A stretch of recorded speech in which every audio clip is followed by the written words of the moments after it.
Item ಯಾವುದೇ ಇರಲಿ try ಮಾಡಿ ಆಚಿ ಚಿಕನ್ ಮಸಾಲಾ. ಆಂಜನಪ್ಪ ಸರ್, ಈಗ ಹಂತವಾಗಿ ಕೆಮಿಕಲ್ ಮಿಕ್ಸ್ ಆಗಿ ಈಗ ಫ್ರೂಟ್ಸ್ ಆಗಲಿ ತರಕಾರಿಗಳಾಗಲಿ ಹಾಗೆ ಬರ್ತಾ ಇರೋದ್ರಿಂದ ಅದು ಜನರನ್ನ ಸೇರಿಸುವಾಗ ಅದೆಷ್ಟು ಕೆಮಿಕಲ್ ಒಳಗಡೆ ಬಂದ್ಬಿಟ್ಟಿರುತ್ತೋ ಅಂತ ಆತಂಕ ಶುರುವಾಯಿತು ಸರ್ ಹೇಳ್ದಂಗೆ. ಅಂದರೆ ಬೆಳೆಯೋದ್ರಿಂದಲೇ ಪ್ರಾರಂಭ ಆಗ್ತಾ ಇದೆ ಅಂತ ಅದು. ಸೊ ಇಷ್ಟೆಲ್ಲ ಬಂದಾಗ ನಮ್ಮ ಆರೋಗ್ಯದ ಸ್ಥಿತಿ ಏನು ಸರ್, ಹೆಂಗೆ ಸ್ಟೇಬಲ್ ಆಗಿರೋದಕ್ಕೆ ಸಾಧ್ಯ ನಾವು ಅಂತ, ಹಾಗಾಗಿ ನಾನಾ ಕಾಯಿಲೆಗಳು ಬರೋದಕ್ಕೆ ಶುರುವಾಗ್ಬಿಟ್ಟಿದೆಯಾ ಅನ್ನೋದು ಆತಂಕ. ನಮ್ಮ ಸ್ನೇಹಿತರು ಕೃಷಿ ತಜ್ಞರು ಎಷ್ಟು ವೈಜ್ಞಾನಿಕವಾಗಿ ವಿಚಾರಗಳನ್ನ ಅವರಿಬ್ಬರು ಮಂಡಿಸ್ತಾ ಇದ್ದಾರೆ. ನಾನೊಬ್ಬ ವೈದ್ಯನಾಗಿ ನಿಜವಾಗ್ಲೂ ಹೇಳ್ತೀನಿ, ಇದು killers are human beings, not ಕಲ್ಲಂಗಡಿ. ಎಲ್ಲೋ ಜನಗಳಿಗೆ ನಮ್ಮ ಡಿಸ್ಕಷನ್ ಇಂದ ಒಂದು ಸಂದೇಶ ಹೋಗ್ಲಿ, ಯಾಕಂದ್ರೆ ನಾನು ಅವಲೇ ಹೇಳ್ಬಿಟ್ಟಿದ್ದೀನಿ, ನಾನೊಬ್ಬ ರೈತನ ಮಗ, ಬರೀ ಡಾಕ್ಟರ್ ಅಲ್ಲ. It is killers are those peoples. ಇದರೊಳಗೆ ಇನ್ವಾಲ್ವ್ ಆಗಿರ್ತಾರಲ್ಲ, ಸತ್ತಿರೋದಂತೂ ನಮ್ಮ ಕಣ್ಣು ಮುಂದೆ ಇದೆ. ಬಟ್ ಅದಕ್ಕೆ ಕಲ್ಲಂಗಡಿನ ಅನ್ನೋದು ನಮಗೆ ಡೌಟ್, ಅದನ್ನೇ ನಾವು ಕ್ಲಾರಿಫೈ ಮಾಡ್ತಾ ಇದ್ದೀವಿ. ಬಟ್ ಆರೋಗ್ಯದ ದೃಷ್ಟಿ ನೋಡಮ್ಮ, ನಾನು ಕರ್ನಾಟಕ ರಾಜ್ಯದ ಫಾರ್ಮರ್ ಕ್ಯಾನ್ಸರ್ ಸೊಸೈಟಿ ಚೇರ್ಮನ್ ಇದ್ದೀನಿ. ತುಂಬ ಜನ ನಮ್ಮನ್ನು ಕೇಳ್ತಾರೆ ಇವತ್ತು, ಕ್ಯಾನ್ಸರ್ ಯಾಕೆ ಜಾಸ್ತಿ ಆಗಿದೆ ಅಂತ. One of the reasons chemicals ಅಮ್ಮ. ಗಿಡ ನನಗೆ ಆಶ್ಚರ್ಯ ಆಗಿದ್ದು ಅಂದರೆ, ನಾವು ಆ ಹಣ್ಣನ್ನು ತೊಳೆದ್ಬಿಟ್ಟು ಬೇಕಾದ್ರೆ ತಿಂದರೆ ಬಟ್ ಹಣ್ಣು ಒಳಗಡೆನೆ ಇದು ಹೋಗುತ್ತೆ ಅನ್ನೋದು ಆಶ್ಚರ್ಯ. ಯೂಸ್ ಮಾಡೋ ಕೆಮಿಕಲ್ಸು ಎನಿ ಮೆಟಾಲಿಕ್, ಇವು ಕಾರ್ಸಿನೋಜನ್ಸ್ ಅಂತೀವಿ ನಾವು. ಹಣ್ಣುಗಳು ಒಳಗೆ ಇದ್ದಾಗ ಏನು ಮಾಡೋದು? ಸೊ ಡೆಫಿನೆಟ್ಲಿ ನಾವು ಬೆಳೆಯೋದು ಒಂದು, ಯೂಸ್ ಮಾಡೋ ಕೆಮಿಕಲ್ಸ್ ಏನು ಮಾಡೋಕ್ಕಾಗಲ್ಲ. ಇವತ್ತು ರೈತರುಗಳು ಯಾಕೆ ಅಷ್ಟೊಂದು ದುಡ್ಡು ಖರ್ಚು ಮಾಡಿ ಅವಕ್ಕೆ ವಿಷ ಇವೆಲ್ಲ ಹೊಡಿತಾರೆ ಅಂದರೆ, ಅವರು ಬೆಳೆ ಬೆಳಿಬೇಕಲ್ಲ, ಬೇರೆ ಮಾರ್ಗ ಇಲ್ಲ. ಅಂಡ್ ಅನ್ಫಾರ್ಚುನೇಟ್ಲಿ ಬ್ಯಾನ್ಡ್ ಇವೆಲ್ಲ ಇದಾವಲ್ಲ, ಅವ್ರನ್ನ ಎಜುಕೇಟ್ ಮಾಡಬೇಕು. ಇದು ಬ್ಯಾನ್ಡ್ ಇದಿದೆ, ಹೊಡಿಬಾರ್ದು ಅನ್ನೋದ್ರಲ್ಲಿ. ಬಟ್ ಹೆಂಗೋ ಒಂದು ಕಡೆ ಅಲ್ಟಿಮೇಟ್ಲಿ ಎಲ್ಲಿ ಬರುತ್ತೆ ಅಂದರೆ ರೈತನ ಬುಡಕ್ಕೆ ಬರುತ್ತೆ.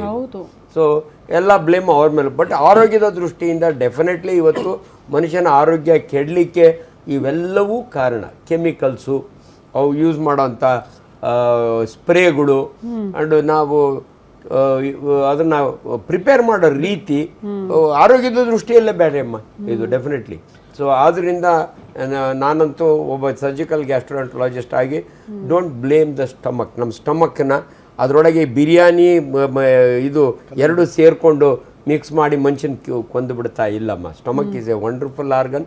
ದಯವಿಟ್ಟು ಈ ಕಲುಷಿತ ಆಹಾರಗಳು, ಅದನ್ನು ಪ್ರಿಪೇರ್ ಮಾಡೋ ರೀತಿ, ಅದ್ರ ಉಪಯೋಗ ರೀತಿ, ಇದು ಅಲ್ಟಿಮೇಟ್ಲಿ ಇಲ್ಲಿ ಒಂದು ಪೋಸ್ಟ್ ಮಾರ್ಟಮ್ ರಿಪೋರ್ಟ್ ಬೇಕಮ್ಮ.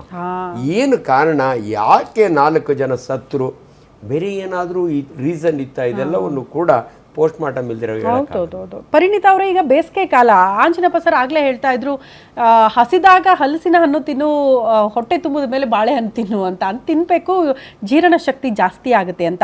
ಈಗ ಬೇಸಿಗೆ ಕಾಲ ಆಗಿರೋದ್ರಿಂದ ನಿಮ್ಮನ್ನ ಕೇಳ್ತಾ ಇದ್ದೀನಿ, ಹೆಂಗಿರಬೇಕು ನಮ್ಮ ಫುಡ್ ರೊಟೀನು ಅಂತ. ಬೆಳಗ್ಗೆ ಎದ್ದಂಗೆ ನಾವು ಏನು ಮಾಡಬೇಕು, ಅಪ್ ಟು ನಾವು ಮಲಗೋ ತನಕ ಕೂಡ ನಮ್ಮ ಫುಡ್ ರೊಟೀನ್ ಹೆಂಗಿರಬೇಕು ಅಂತ. ವಿಪರೀತ ಬಿಸಿಲು, ಎಷ್ಟೋ ಜನ ಬಿಸಿಲಿನಿಂದ ಸ್ಟ್ರೋಕ್ಗೊಳಗಾಗ್ತಿದ್ದಾರೆ, ಏನೇನು ನಾನಾ ಕಾಯಿಲೆಗಳು ಬರ್ತಾ ಇದೆ, ಸಮಸ್ಯೆ ಅನುಭವಿಸ್ತಿದ್ದಾರೆ. ಹೆಂಗೆ ಕೇರ್ ತಗೊಳ್ಬೇಕು ಅಂತ ಈ ಕಾಲಕ್ಕೆ ನಾವು? ಫಸ್ಟ್ ಹೈಡ್ರೇಷನ್ ಇರಬೇಕು, ನೀರೆಲ್ಲ ಚೆನ್ನಾಗಿ ಕುಡಿಲಿ. ಫ್ರೂಟ್ ಜ್ಯೂಸಸ್ ಥರ ಬೇಡ, ಬಟ್ ಈ ಸೀಸ್ನಲಿ ಫ್ರೂಟ್ಸ್ ಏನು ಬರ್ತಾ ಇದೆ ಅದನ್ನು ಮಿಡ್ ಮಾರ್ನಿಂಗ್ ಸ್ನ್ಯಾಕ್ ಥರ ತೊಗೊಳ್ಳಿ. ಊಟ ಆದಮೇಲೂ ಬೇಡ, ಅಥವಾ ಊಟಕ್ಕಿಂತ ಮುಂಚೆನೂ ಬೇಡ.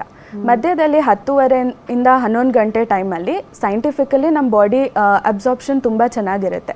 ಮತ್ತು ಎಲ್ಲ ಫ್ರೂಟ್ಸಲ್ಲೂ ಕೂಡ ಏನು ವೈಟಮಿನ್ಸ್, ಮಿನರಲ್ಸ್ ಬೇಕು, ಎಸ್ಪೆಷಲಿ ನಮ್ಮ ಸೀಸ್ನಲ್ ಫ್ರೂಟ್ಸ್ ಅಥವಾ ವೆಜಿಟೇಬಲ್ಸ್ ಏನಿದೆ, ನೇಚರ್ಸ್ ವೇ ಆಫ್ ಗಿವಿಂಗ್, ಏನು ನಮಗೆ ಆ ಟೈಮಲ್ಲಿರೋ ಇನ್ಫೆಕ್ಷನ್ ಅದೆಲ್ಲ ಫೈಟ್ ಮಾಡೋಕ್ಕೋಸ್ಕರ ಏನು ವೈಟಮಿನ್ಸ್, ಮಿನರಲ್ಸ್ ಬೇಕು, ಆ ಸೀಸ್ನಲ್ ಫ್ರೂಟ್ಸಲ್ಲಿ ಇರುತ್ತೆ. ಸೊ 10:30 11 ಗಂಟೆ ಅಷ್ಟೊತ್ತಲ್ಲಿ 1 ಕಪ್ ಫ್ರೂಟ್ಸ್, ಯಾವುದೇ ಸೀಸ್ನಲ್ ಫ್ರೂಟ್ಸ್, ಅನ್ಲೆಸ್ ಅವ್ರಿಗೆ ಡಯಾಬಿಟಿಸ್ ಅಥವಾ ಬೇರೆ ಏನೂ ಇಶ್ಯೂ ಇಲ್ಲ ಅಂದರೆ ಜನರಲ್ ಆಗಿ ಆ ಟೈಮಲ್ಲಿ ತೊಗೊಳ್ಳಿ. ಸೊ ಬೆಳಗ್ಗೆ ಬ್ರೇಕ್ಫಾಸ್ಟಲ್ಲಿ ನಮ್ಮದು ಸೌತ್ ಇಂಡಿಯನ್ ಆಗಲಿ ನಾರ್ತ್ ಇಂಡಿಯನ್ ಬ್ರೇಕ್ಫಾಸ್ಟ್ ಏನಿದೆ that is all okay. Sir ಹೇಳ್ದಂಗೆ ಕಾರ್ಬೋಹೈಡ್ರೇಟ್ಸ್ ಅಂದರೆ ರೈಸ್ ಆಗಲಿ, ಚಪಾತಿ ಆಗಲಿ, ಮತ್ತು ಜೊತೆಗೆ ಸ್ವಲ್ಪ ಪಲ್ಯ ಅಥವಾ ಯಾವುದಾದ್ರೂ ತರಕಾರಿ ಇರಲಿ, ಮತ್ತು ಸ್ವಲ್ಪ ಮೊಸರು ಕೂಡ ಇರಲಿ, ಅದರಲ್ಲಿ ಪ್ರೋಬಯೋಟಿಕ್ಸ್ ಎಲ್ಲ ಇರುತ್ತೆ. ಈಗ ಲಂಚಲ್ಲಿನೂ ಕೂಡ ಅದೇ ಥರನೇ ತೊಗೊಬೋದು. ನೈಟಲ್ಲಿ ಸ್ವಲ್ಪ ಊಟ ಕಡಿಮೆ ಇರಲಿ ಅಷ್ಟೇ, ಬಿಕಾಸ್ ಆ ಟೈಮಲ್ಲಿ ಬೆಳಗ್ಗೆ ನಾವೇನು ಬ್ರೇಕ್ಫಾಸ್ಟ್ ತಿಂತೀವಿ ಅದು ಫುಲ್ ಡೇಗೆ ಎನರ್ಜಿ ಸಪ್ಲೈ ಮಾಡುತ್ತೆ. ಲಂಚಿಗೆ ಬರ್ತಾ 1 ಪೋರ್ಷನ್ ಕಾರ್ಬೋಹೈಡ್ರೇಟ್ಸ್ ಕಡಿಮೆ ಆಗಲಿ. ಈಗ 3 ಚಪಾತಿ ಬೆಳಗ್ಗೆ ತಿಂದಿದ್ರೆ ಮಧ್ಯಾಹ್ನ 2 ಚಪಾತಿ ಇರಲಿ, ನೈಟಲ್ಲಿ 1 ಚಪಾತಿ ಇರಲಿ. ಬಟ್ ಮಿಕ್ಕಿ ಟೈಮಲ್ಲಿ ವೆಜಿಟೇಬಲ್ಸ್ ಮತ್ತು ಪ್ರೋಟೀನ್ ಏನಿದೆ, ಯಾವುದೇ ಕಾಳುಗಳು ಅಥವಾ ಕರ್ಡ್ ಇರಲಿ ಅಂದರೆ ಮೊಸರು, ಇಲ್ಲ ಸೋಯಾ ಬರುತ್ತೆ, ಅದು ಗುಡ್ ಸೋರ್ಸ್ ಆಫ್ ಪ್ರೋಟೀನ್ ಇದೆ, ಅಥವಾ ಮೊಟ್ಟೆ, ಚಿಕನ್, ಇದೆಲ್ಲ ಓಕೆ. ಬಟ್ ನೈಟಲ್ಲಿ ಸ್ವಲ್ಪ ಲೈಟಾಗಿರೋ ಫುಡ್ ತಿಂದರೆ totally okay. But through out the day ಎಲ್ಲರೂ ಕೂಡ ಚೆನ್ನಾಗಿ ನೀರು ಕುಡಿಬೇಕು. ಮತ್ತು ಯಾವುದ್ಯಾವುದು ಫ್ರೂಟ್ಸ್ ಇದೆ ಅದನ್ನು ಮಿಡ್ ಮಾರ್ನಿಂಗಲ್ಲಿ ತೊಗೊಂಡು ಈ ಥರ ಮಾಡಿದ್ರೆ ಮೋರ್ ದೆನ್ ಎನಫ್. ನೀರಿನ ಬಗ್ಗೆ ಒಂದು ಮಿತ್ ಇದೆಯಮ್ಮ. ನಾನು ಬಹಳ ಸೋಷಿಯಲ್ ಮೀಡಿಯಾ ನೋಡ್ತೀನಿ, ಊಟ ಆದ 45 ನಿಮಿಷ ಆದ್ಮೇಲೆ ನೀರು ಕುಡೀರಿ, ಊಟದ ಮಧ್ಯೆ ನೀರು ಕುಡಿಬೇಡಿ ಅಂತಾರಮ್ಮ. ನಾನೊಬ್ಬ ಸರ್ಜಿಕಲ್ ಗ್ಯಾರಂಟಿ ಒಂದು ಮಾತು ಹೇಳ್ತೀನಿ, ನೀರನ್ನು ಯಾರು ಯಾವ ಬೇಕಾದರೂ ಕುಡಿಬೋದು. ನೀರು ಕುಡಿದ್ರೆ ನಮ್ಮ ಆ ಜ್ಯೂಸಸ್ನ ಡೈಲ್ಯೂಟ್ ಮಾಡುತ್ತೆ, ಅದು ತಪ್ಪು. ನೋಡಿ, ನೀರು ಕುಡಿದ್ರೆ ನಮ್ಮ ಸ್ಟಮಕ್ ಇದೆಯಲ್ಲಮ್ಮ, ಜೆ ಶೇಪ್ಡ್ ಬ್ಯಾಗ್ ಅದು, ಅದಕ್ಕೆ ಒಂದು ಸ್ಪೆಷಲ್ ರೋಡ್ ಇದೆ ನೀರು. ಇಟ್ ಈಸ್ ಕಾಲ್ಡ್ ಮೆಜೆಂಟಾ ಟ್ರಸ್ಸೆ ಅಂತೀವಿ ನಾವು ನೀರು ಕುಡಿದ್ರೆ ಅದು ಮೇಜರ್ ರೋಡ್ನಲ್ಲೇ ಹೋಗುತ್ತೆ. ಯಾವ ಜ್ಯೂಸ್ಗಳು ಡೈಲ್ಯೂಟ್ ಆಗಲ್ಲ. ದಯವಿಟ್ಟು ಜನ ಇವ್ರ ಮಾತು ಕೇಳಿ ಉಂಡ ಮೇಲೆ 45 ನಿಮಿಷ ನೀರು ಕುಡಿಬಾರ್ದಂತೆ, ಊಟದ ಮಧ್ಯೆ ಬಿಕ್ಕಳಿಕೆ ಬಂದರೂ ನೀರು ಕುಡಿಯೋದು ದಯವಿಟ್ಟು ಅದಲ್ಲ ನೀರನ್ನು. ಆಮೇಲೆ ನೀರು ಮಿನಿಮಮ್ 2.5 ಲೀಟ್ರು, ಇನ್ನು ಹೆಚ್ಚಿಗೆ ಕುಡಿದ್ರೂ ಚಿಂತೆ ಇಲ್ಲ. ಆಮೇಲೆ ನೀರು ಇರೋವಂಥ ಆಹಾರ ಅಂದರೆ ಕಲ್ಲಂಗಡಿ ಹಣ್ಣಮ್ಮ. ನಾವು ಬರೀ ನೀರು ಕುಡಿಲಿಕ್ಕೆ ಮಜಾ ಅನ್ಸಲ್ಲ, ಕಲ್ಲಂಗಡಿ ಹಣ್ಣು ತಿಂದರೆ ಸಾಕಷ್ಟು ನೀರು ಅದರೊಳಗೆ ಸಿಗುತ್ತೆ. ಕರ್ಬೂಜದ ಪಾನಕ ಮಾಡ್ಕೊಂಡು ಕುಡಿದ್ರೆ ಸಕ್ಕರೆ ಬೆಲ್ಲ ಇಲ್ದಿರ ಅದು ಕೂಡ ಒಳ್ಳೆಯದು. ಅದರಿಂದ ದಯವಿಟ್ಟು ಈ ಮಿತ್ಸ್ ಇದಾವಲ್ಲ. ಆಮೇಲೆ ಇನ್ನೊಂದು ನಮ್ಮಲ್ಲೆಲ್ಲ ಏನಾಗುತ್ತೆ, ಮೊಸರು ಚುರುಕು ಹೀಟ್ ಆಗಿಬಿಡುತ್ತೆ, ಮಜ್ಜಿಗೆ ತಂಪು, ಇದೆಲ್ಲ ಇಲ್ಲ.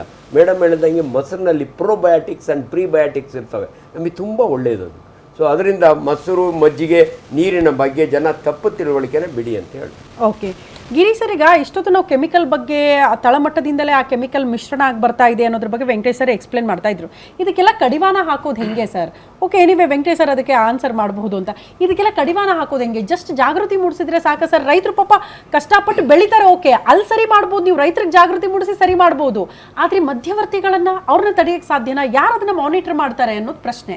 ಅದೇ ಇದಕ್ಕೆ ಒಂದು ಉತ್ತರ ಇಲ್ಲ. ಯಾಕೆಂತಂದ್ರೆ ಅದು ಹೆಂಗೆ ಅಂತಂದ್ರೆ, ಈ ಹುಚ್ಚು ಬಿಡೋವರೆಗೂ ಮದುವೆ ಆಗಲ್ಲ, ಮದುವೆ ಆಗೋವರೆಗೂ ಹುಚ್ಚು ಬಿಡಲ್ಲ ಅಂತ. ಹಂಗೆ ಸೊ ನಮ್ಮಲ್ಲಿ ಏನಾಗಿದೆ ಅಂತಂದ್ರೆ, ನೋಡಿ, ಅದು ಎರಡೂ ಕಡೆಯಿಂದ ಶುರುವಾಗಬೇಕು. ಈಗ ಒಂದು ಪ್ರಾಮಾಣಿಕವಾಗಿ ರಾಸಾಯನಿಕಗಳನ್ನು ಬಳಸದಲೇ ಸಾವಯವದಲ್ಲಿ ಬೆಳೀತಾ ಇರೋಂಥ ರೈತರುಗಳು ಇದ್ದಾರೆ.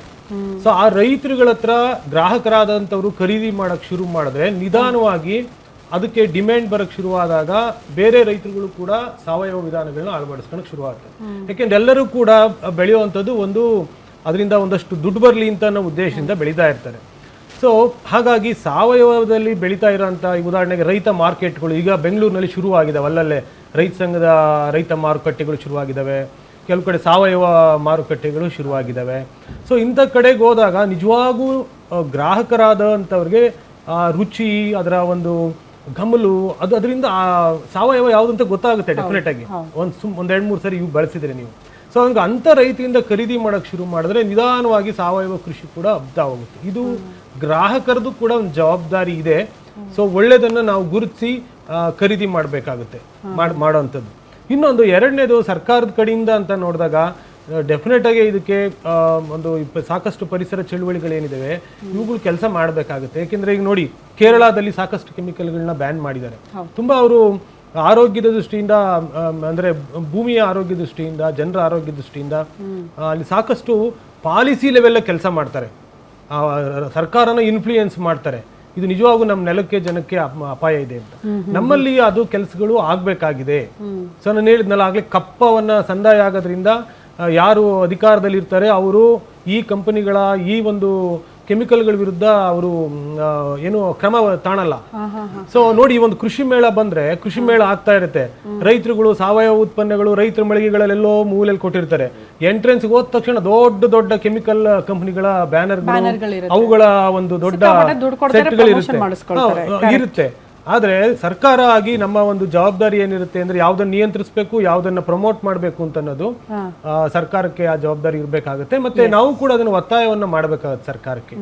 ಸೊ ಆಗ ಮಾತ್ರ ತೋಟಗಾರಿಕಾ ಇಲಾಖೆ ಸ್ವಲ್ಪ ಜಾಗೃತಿ ಮೂಡಿಸಿ ಇನ್ ಸ್ವಲ್ಪ ಇನಿಷಿಯೇಟಿವ್ ತಗೊಂಡ್ರೆ ಒಳ್ಳೇದಾಗುತ್ತೆ ಅಂತ. ನಿಮ್ಮೂರಿನಿಂದ ವಿಶ್ವ ಮಟ್ಟದವರೆಗೆ ರಾಜಕೀಯ, ಸಿನಿಮಾ, ಸ್ಪೋರ್ಟ್ಸ್ ಯಾವ ಸುದ್ದಿಯೂ ಮಿಸ್ ಆಗಲ್ಲ. ಬರೀ ಸುದ್ದಿಯಷ್ಟೇ ಅಲ್ಲ, ಜೊತೆಯಲ್ಲೇ ಇರುತ್ತೆ ವಿಶ್ಲೇಷಣೆ. ಗ್ಯಾರಂಟಿ ನ್ಯೂಸ್ ನ ಸಬ್ಸ್ಕ್ರೈಬ್ ಮಾಡಿ, ಫಾಲೋ ಮಾಡಿ, ಕ್ಷಣ ಕ್ಷಣದ ಅಪ್ಡೇಟ್ಸ್ ಪಡೆಯಿರಿ.